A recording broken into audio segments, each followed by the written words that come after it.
स्वागत है आप सभी का अध्यय टीवी के डेली एमसीक्यूज प्रोग्राम में। मैं केसरी पांडे नमस्कार करता हूं आपको। बिना देर किए हुए चलिए शुरू करते हैं आज के एमसीक्यूज को। और सबसे पहला प्रश्न लेते हैं, निम्नलिखित में से किस राज्य ने हाल ही में लाडली बहना योजना की शुरुआत की है? Your options are A Uttar Pradesh, B Madhya Pradesh, C Odisha अथवा ऑप्शन डी पंजाब। इस प्रश्न का सही उत्तर है विकल्प बी यानी मध्य प्रदेश। व्याख्या देख लेते हैं। मध्य प्रदेश के मुख्यमंत्री शिवराज सिंह चौहान ने 28 जनवरी 2023 को लाडली बहना योजना की घोषणा की थी, जिसकी औपचारिक शुरुआत बीते 4 मार्च को की गई। बता दें कि राज्य सरकार की लाडली लक्ष्मी योजना के तहत ही ये लाडली बहना योजना को चलाया जा रहा है।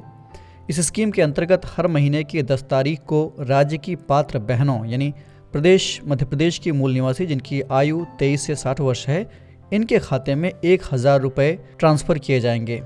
हर महीने 1000 यानी सालाना 12000। राज्य सरकार ने इस योजना के पहले साल के लिए 8000 करोड़ रुपए का प्रावधान किया है। योजना का उद्देश्य आर्थिक रूप से कमजोर महिलाओं को सशक्त बनाना है। बात दूसरे प्रश्न की। हाल ही में मोहम्मद शहाबुद्दीन चुप्पू सुर्खियों में थे। ये कौन हैं? आपके ऑप्शंस हैं ए बांग्लादेश के नए राष्ट्रपति, बी तुर्की के एक मानवाधिकार कार्यकर्ता, सी पाकिस्तान के एक परमाणु वैज्ञानिक जिनकी हाल ही में हत्या कर दी गई, अथवा ऑप्शन डी मालदीव के नए प्रधानमंत्री। इस प्रश्न का सही उत्तर है विकल्प ए यानी ये बांग्लादेश के नए राष्ट्रपति निर्वाचित हुए हैं। व्याख्या देख लेते हैं।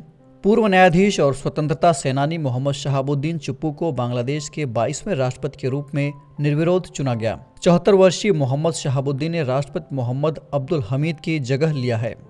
प्रधानमंत्री नरेंद्र मोदी ने बांग्लादेश के नवनिर्वाचित राष्ट्रपति मोहम्मद शहाबुद्दीन को पद संभालने पर बधाई दी है। श्री शहाबुद्दीन को भेजे गए पत्र में प्रधानमंत्री मोदी ने कहा कि स्वतंत्रता सेनानी के तौर पर उनका योगदान और एक न्यायविद के रूप में उनका अनुभव इस उच्च पद पर उनके काफी काम आएगा। बढ़ते तीसरे प्रश्न की ओर। भारत में बाघ संरक्षण के संदर्भ में निम्नलिखित में कौन सा अथवा कौन से कथन सत्य हैं? पहला, प्रोजेक्ट टाइगर भारत में 1973 में बाघों और उनके आवासों की रक्षा के लिए शुरू किया गया था। आवास यानी पर्यावास की बात हो रही है। दूसरा, भारत में दुनिया में बाघों की सबसे बड़ी तादाद है, आबादी है। तीसरा, भारत में सभी बाघ अभयारण्य राष्ट्रीय उद्यानों और वन्यजीव अभयारण्यों में ही स्थित हैं। आपके ऑप्शंस हैं ए केवल 2 और 3, बी केवल 1 और 3, सी केवल 1 और 2 अथवा ऑप्शन डी 1, 2 और 3। इस प्रश्न का सही उत्तर है विकल्प सी यानी केवल पहला वाला और दूसरा वाला स्टेटमेंट सही है, तीसरा वाला गलत है। व्याख्या देख लेते हैं। हाल ही में बड़ी संख्या में बाघों की मौत की घटना की वजह से इस पर एक प्रश्न हमने शामिल कर लिया है। प्रोजेक्ट टाइगर भारत में 1973 में बाघों और उनके आवासों की रक्षा के लिए शुरू किया गया था। ये दुनिया के सबसे सफल संरक्षण कार्यक्रमों में से एक माना जाता है।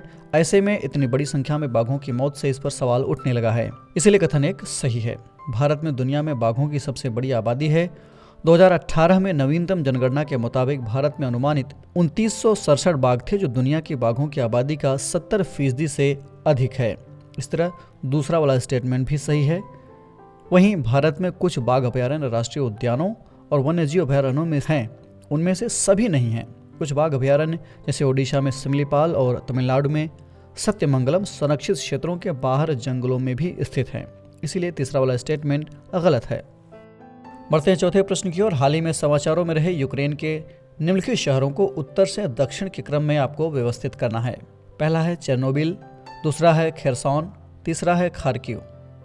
आपके ऑप्शंस हैं ए 1, 2 और 3, बी 1, 3 और 2, सी 3, 2 और 1 अथवा ऑप्शन डी 3, 1 और 2।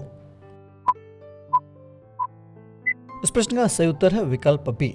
व्याख्या देख लेते हैं। आपकी स्क्रीन पर एक मैप दिखाई दे रहा होगा। आप वीडियो को पॉज करके प्रश्न में जिन शहरों का जिक्र किया गया है उन्हें देख सकते हैं। मैप के अनुसार सबसे उत्तर में चेर्नोबिल, उसके बाद खार्किव और सबसे दक्षिण में खेरसॉन आता है। बढ़ते हैं आज के इस कार्यक्रम के अंतिम प्रश्न की ओर यानी 5वें प्रश्न की ओर। निम्नलिखित में से कौन से कारक ऊष्मा तरंगों यानी हीट वेव्स के निर्माण के लिए जिम्मेदार हैं? पहला है अरब सागर का गर्म होना, दूसरा घटती चूक दर यानी डिक्लाइनिंग लैप्स रेट, तीसरा है अफगानिस्तान और पाकिस्तान के पर्वत और चौथा है ऊपरी वायुमंडलीय पछुआ पवनें अथवा हवाएं। आपके ऑप्शंस हैं ए केवल 1 और 2, बी केवल 1, 3 और 4, सी केवल 2, 3 और 4 अथवा ऑप्शन डी 1, 2, 3 और 4 यानी चारों। इस प्रश्न का सही उत्तर है विकल्प डी यानी चारों कारक ही हीट वेव्स के लिए जिम्मेदार हैं। व्याख्या देख लेते हैं। देश भर में कई राज्यों में गर्मी की शुरुआत हो चुकी है। इस बीच मौसम विभाग ने इस महीने से भीषण गर्मी का अलर्ट जारी किया है।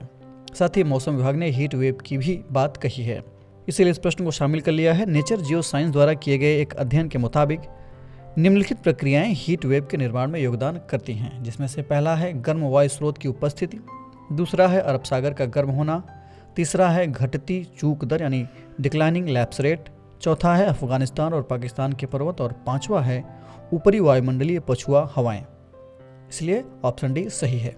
तो ये था आज का डेली एमसीक्यू कार्यक्रम। कमेंट करके हमें ज़रूर बताएगा कि आपके 5 में से कितने प्रश्न सही हुए, कितने गलत हुए। और हाँ, अगर आपको ये कार्यक्रम पसंद आया हो तो वीडियो को लाइक कर दीजिए, चैनल को सब्सक्राइब कर लीजिए और अपने दोस्तों के साथ भी शेयर कीजिए। हम फिर मिलेंगे एक नए कार्यक्रम के साथ। तब तक के लिए आप पढ़ते रहिए, बढ़ते रहिए। नमस्कार।